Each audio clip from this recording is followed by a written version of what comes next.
They say podcasts are going to replace books. I don't know about that, but I do think TRS Clips will assist your learning process. Now, the Samaveda is very interesting. It talks about music. Just music. So music and different formats. So if you want to be in the artist side, this is the Veda for you. In fact, all our compositions are in poetic formats. So if you look at all the Upanishads, if you look at the Rama and Mahabharata, they're all poems. So you'll be surprised. So Samaveda is something about music. What is music? What is music for you? Like now everyone knows what music is. It's these tunes, words put together, and you say it in a certain frequency and that becomes music. But what about ancient human beings? So if you look at the Indian classical music, they're connected to nature. And the easiest form to understand is ragas. Okay. So there's a morning raga, there is an evening raga, there is an afternoon raga. Again, probably the logic behind this is that the ragas are made in a particular tune which controls your breath if you take part in it, which controls your heartbeat, which controls your mind. So it's again for meditative purposes.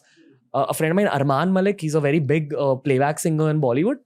He was talking to me once about how his riyaz practice, just training his throat to be able to become a better singer. And riyaz is also one of those meditative practices that can help you evolve spiritually and make you a better musician. It works exactly like meditation. Can you believe this? You pointed out something nice. The practice of a musician and the practice of a spiritual seeker has got a common word called sadhana. Really? So when you say you are practicing music, actual guru will tell you sadhana karo. So that music is not just practicing or making your throat better. It's actually reaching you towards God. It's a discipline. It's a discipline. That's basically what riyaz is. Yes. Riyaz, better word in Sanskrit is sadhana. Okay. So basically what I figured is your throat is also like a muscle. Yes. In the same way that you do your hatha yoga, which is your asanas, which kind of makes your body flexible, stronger. Riyaz, sadhana, these things are able to work your throat and you're able to have more practice control. Makes you perfect. Okay. Parallelly, I'd like to state that music is what feelings sound like. Yes. That's one of the ways that music as a concept is described. Like today, if an alien race visited Earth and didn't have a concept of music in their own culture, this is probably how we'd explain music to them. That, we feel certain things that we're not able to express through words, and that comes out as music through these instruments. In the Western world, there is something called as music healing. So you must have heard about it. So let's say you're unwell. So if you actually listen to certain music for so many hours a day, you'll be surprised that element goes away. In fact, I read a very interesting research paper. If you have a health element, listen to a particular music for 10 minutes every day for 1 month. And after you check the disease, you'll be surprised it goes away. Why is the Samaveda entirely about music? Like, what is in it? So because music is such an internal part of our civilization, human race, that without music, we cannot survive. So let me give you an example. Sure. So let's say you're watching a movie. One of the very important elements of a movie is background music. Because it makes you feel a certain way. The emotions are invoked. Like let's say we are making this video with a lot of background music. You will feel connected to it.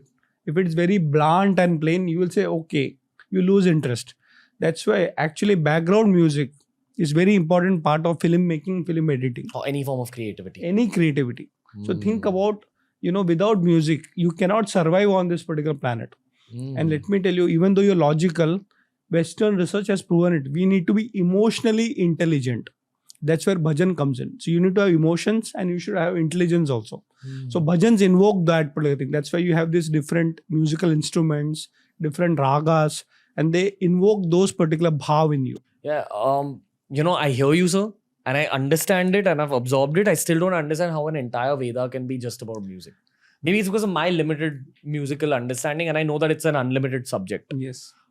So I would say my knowledge is also limited, but think about our rishis. They wrote a whole Veda on only music.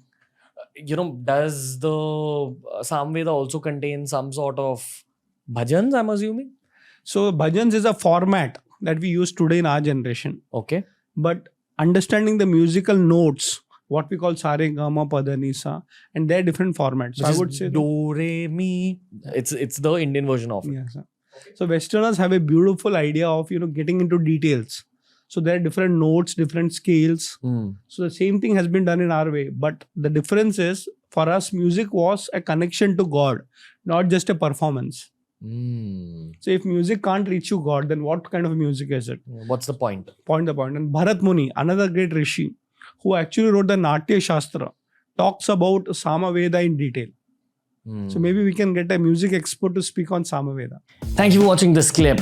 If you want to learn more about this topic, we've curated a playlist just for you, and here's a link to the whole episode.